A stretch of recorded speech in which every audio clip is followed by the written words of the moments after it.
ॐ विश्वानि देव सवितर्दुरितानि परासुव यद्भद्रं तन्न आसुव। संसार के प्रत्येक प्राणी की स्वाभाविक इच्छा क्या है? केवल मनुष्य ही नहीं, पशु पक्षी कीट पतंग आदि की भी जो उनकी स्वाभाविक इच्छा है, जो स्वाभाविक वृत्ति है, जिसे वो प्राप्त करना चाहते हैं, वो क्या है? आप विचार करेंगे तो पता लगेगा कि संसार का प्रत्येक प्राणी सुख चाहता है। मनुष्य विशेष सुख चाहता है और मनुष्य के साथ साथ अन्य प्राणी जितना उनको पता है, जितना उनका ज्ञान है, जितनी उनकी शक्ति है, उतना सुख चाहते हैं। यहाँ तक कि अन्य प्राणियों की तो बात छोड़िए, पृथ्वी के भीतर रहने वाले केंचुए आदि जीव भी जिस समय पृथ्वी को छेड़ा जाता है, खोदा जाता है, हिलाया जाता है, तो और वो बाहर आते हैं तो कुलबुलाते हैं, भाई हमें छेड़ो मत, हमें यहाँ शांति से रहने दो, हमें इसी में सुख मिलता है। और अन्य प्राणी बाहर रहते हुए भी ये चेष्टा करते हैं कि किसी को किसी प्रकार का दुख ना हो, और मनुष्य वो विशेष रूप से प्रयास करता है कि मैं सब प्रकार से सुखी हूँ, तन से, मन से, धन से, परिवार से, समाज से, सब प्रकार से मुझे प्रसन्नता मिले, सुख मिले, खुशी मिले। और इसके लिए उसका जितना सामर्थ्य है, जितनी योग्यता है, उसके अनुसार मनुष्य भरपूर प्रयास भी करता है। सांसारिक पदार्थों में निश्चित रूप से सुख है, लेकिन स्थायी सुख नहीं है। वे पदार्थ हमें उतना ही सुख देते हैं या उतनी देर तक ही सुख देते हैं जितनी देर तक वो दे सकते हैं। जितना सुख उनमें है उतना ही वो देते हैं, उससे अधिक दे नहीं सकते, क्योंकि उनमें उतना सुख है नहीं। और मनुष्य को की ये वृत्ति है कि जब तक उसको स्थायी सुख न मिले, कोई ऐसा साधन ना मिले कि जिसमें दुख मिला हुआ ना हो, तब तक उसकी तृप्ति होती नहीं, तब तक उसकी शांति नहीं होती। यदि आप विचार करके देखेंगे, दृष्टि दौड़ाकर देखेंगे ध्यानपूर्वक, तो आपको पता लगेगा कि इस संसार में कोई भी वस्तु स्थायी सुख देने वाली नहीं है। क्यों? क्योंकि कोई भी वस्तु स्थायी नहीं है। स्वयं जो स्थायी नहीं, वो दूसरे को स्थायी सुख कैसे दे सकती है? जो स्वयं परिवर्तनशील है, परिणामी है, वो स्थायी सुख कभी नहीं दे सकती। हम मकान बनाते हैं, घर बनाते हैं, गाड़ी खरीदते हैं, टेलीविज़न, मोबाइल आदि साधन खरीदते हैं, घर का फर्नीचर खरीदते हैं, कपड़े खरीदते हैं, बनाते हैं, और चीज़ें इकट्ठी करते हैं। तो थोड़ी देर के लिए हमें ये लगता है कि ये वस्तु हमारे घर में आ जाएगी तो हम सुखी हो जाएंगे, हमारा घर बन जाएगा तो हम सुखी हो जाएंगे, हमारे पास गाड़ी आ जाएगी, स्कूटर था पहले, स्कूटर से काम नहीं चलता था, गाड़ी आ जाएगी तो सुखी हो जाएंगे, गाड़ी के बाद फिर बड़ी गाड़ी आ जाएगी तो और सुखी हो जाएंगे। इसी तरह से ये क्रम चलता रहता है, परंतु सुख थोड़ी देर के लिए मिलता है, उसके बाद वो सुख फीका लगने लगता है, अधूरा लगने लगता है, और दौड़ और आगे चल देती है कि अब कुछ और चाहिए, कुछ और चाहिए। इससे ये सिद्ध होता है, हमारी जीवन की भाग दौड़ से ये सिद्ध होता है कि संसार में परिवर्तनशील वस्तुएं जो विद्यमान हैं, जिनके पीछे हम भागते हैं और जिनमें सुख की कामना करते हैं, वो थोड़ी देर के लिए सुख प्रदान करती हैं, और उसके बाद वो सुख समाप्त हो जाता है। फिर प्रश्न होता है कि स्थायी सुख कहाँ मिलेगा? स्थायी सुख वहाँ मिलेगा जहाँ स्थायी सुख है। जिसके पास जो वस्तु होती है वही तो मिलती है, और जहाँ जो वस्तु नहीं है वो कैसे मिलेगी? तो स्थायी सुख का आधार है परम पिता परमेश्वर। बाहरी साधनों से शरीर की आवश्यकताएं पूरी होती हैं, मन की तृप्ति नहीं होती है, आत्मा की तृप्ति नहीं होती है। मन तो थोड़ी देर के लिए प्रसन्न हो भी जाए, लेकिन आत्मा की तृप्ति बाह्य साधनों से नहीं होती है, क्योंकि वो आत्मा का भोजन ही नहीं है।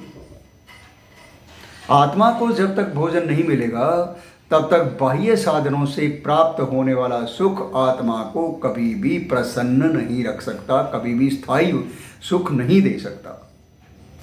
और ये भी स्मरण रखना चाहिए कि बाहरी पदार्थों में जितना सुख है उसके साथ ही दुख मिला हुआ है। कैसे मिला हुआ है? मान लीजिए कोई व्यक्ति भूखा है, काफ़ी समय से उसको भोजन नहीं मिला, कई दिन से खाली पेट है, भोजन नहीं मिला। अब उसको भूख प्यास व्याकुल कर रही है, शरीर तड़प रहा है कि बस तुरंत कुछ ना कुछ खाने के लिए मिल जाए तो तृप्ति हो जाए, बड़ा आनंद आ जाए, सुख मिल जाए। तो उसको भोजन कोई दे देता है और वो जल्दी जल्दी में स्वाद में लग करके भोजन आवश्यकता से अधिक कर लेता है। तो थोड़ी देर के पश्चात क्या होता है? पेट में दर्द शुरू हो जाता है, अपच शुरू हो जाती है। तो वही वस्तु जो उसके दुख निवारण का कारण थी, वही और उससे सुख प्राप्त उसको हो रहा था, वही दुख का कारण बन गई। एक व्यक्ति ने रसगुल्ला खाया तो एक रसगुल्ला खाने में बहुत आनंद आया, फिर 2 खा गया, 3 खा गया, 4 खा गया, करते करते 10 रसगुल्ले खा गया, 15 खा गया। तो अब उसको ऐसी अरुचि हो गई है, पेट में अपच होने की वजह से जलन हो रही है, परेशान है, इधर उधर भाग रहा है, भटक रहा है। तो इससे सिद्ध होता है कि सांसारिक वस्तु सुख देती है थोड़ी देर के लिए, हमारी आवश्यकता के अनुकूल होने पर कुछ सुख देती है, लेकिन स्थायी सुख मिलता है परमेश्वर में। परमेश्वर में ऐसा सुख है जिसमें किंचित मात्र भी, लेश मात्र भी दुख मिला हुआ नहीं है और जो सदा रहने वाला है।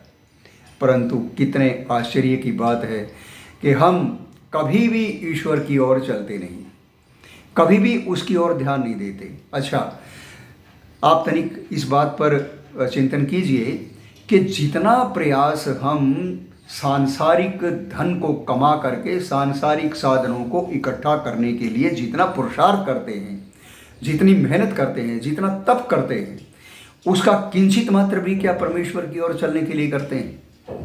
लोग कहते हैं जी हमारा ध्यान नहीं लगता, हमें संध्या में ध्यान में आनंद नहीं आता, हम बैठते हैं मन इधर उधर भागता है।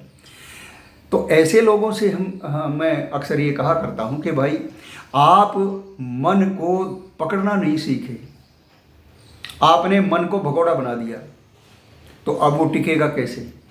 जब आपका मन सारे समय में सांसारिक पदार्थों में रमा रहता है, बाह्य विषयों की ओर भागता रहता है और हमें उसमें आनंद आने लगता है, हम मौज मनाने लगते हैं और ये सोचने लगते हैं कि बस रुपए की प्राप्ति हो गई, धन की प्राप्ति हो गई, गाड़ी मिल गई, ये मिल गया, वो मिल गया, तो बस इससे अधिक और कुछ नहीं। और इसी के लिए प्रयत्नशील रहते हैं और जब बैठते हैं संध्या करने के लिए तो मन नहीं लगता, कहते हैं टिकता नहीं, क्या करें, मन को तो आपने दौड़ा दौड़ा करके भगोड़ा बना दिया, सारे दिन भागता रहा, बैठेगा कैसे हो? तो थोड़े अभ्यास से यदि हम शुरू करें, मन को पकड़ना सीखें, अपने अनुसार चलना, उसको चलाएं, उसको अपने अनुसार करना सीखें, तो मन लगने लगेगा और फिर वही करेगा जो हम चाहते हैं। मन जड़ वस्तु है, जड़ पदार्थ है, चेतन आत्मा है। पर कितने आश्चर्य की बात है कि जो आत्मा चेतन था उसको तो पीछे धकेल दिया और जो जड़ वस्तु थी वो स्वामी बन गई। तो जड़ वस्तु के ये ऐसे ही समझे, मान लीजिए हम कहीं गाड़ी में यात्रा कर रहे थे, तो जब तक तो गाड़ी रही हमारे हाथ में, हमारे नियंत्रण में गाड़ी रही, तब तक तो सुख देती रही, और जब गाड़ी हो गई नियंत्रण से बाहर तो परिणाम पता नहीं क्या हो। ये ऐसी स्थिति है कि हम मन के अनुसार चलते हैं, मन को अपने अनुसार नहीं चलाना चाहते। मन पर कभी हमारा आत्मा अपना अधिकार जमाने का अभ्यास करता ही नहीं। भाई तू वो देखेगा जो मैं दिखाना चाहूँगा, वो सोचेगा जो मैं तुझे सोचने के लिए कहूँगा, वो कार्य करेगा जो मैं तुझे कहूँगा कि ये कार्य करने का है। और परमपिता परमेश्वर का सुख सदा निरंतर हमारे साथ रहता है। कहीं बाहर जाने की आवश्यकता नहीं, कहीं बाहर ढूंढने की आवश्यकता नहीं। वो हम तो भले उसको भूल जाएं, लेकिन वो हमें नहीं भूल सकता। हम भले उसको छोड़े रहते हैं, लेकिन वो हमें कभी नहीं छोड़ता।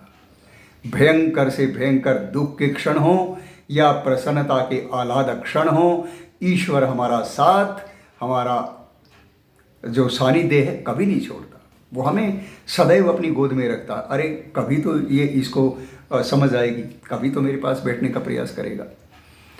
तो आइए आत्मा की तृप्ति के लिए कुछ कार्य करें, मन को नियंत्रण में रखकर, और फिर सच्चे सुख की ओर चलें जो ना बदलता, ना कभी परिवर्तित होता, ना उसमें कोई विकार आता, ना वो कभी छूटता, और सदा हमारे पास है। सबसे बड़े आश्चर्य की बात यह, निरंतर लगातार हमारे साथ है, एक पल के लिए भी साथ नहीं छोड़ता। अपने भीतर सुख के, आनंद के उस समुद्र को पहचानिए और प्रातःकाल और सायंकाल थोड़ी देर के लिए ईश्वर के पास भक्ति भाव से बैठने का प्रयास कीजिए, और फिर देखिए आपको आनंद मिलने लगेगा, आपके दुख दूर होने लगेंगे, आपके कष्ट आपको सामान्य लगने लगेंगे। अरे ये बात तो कुछ भी नहीं है, साधारण सी बात है। इतनी सी बातें तो जीवन में होती रहती हैं। आओ ईश्वर की ओर चलें।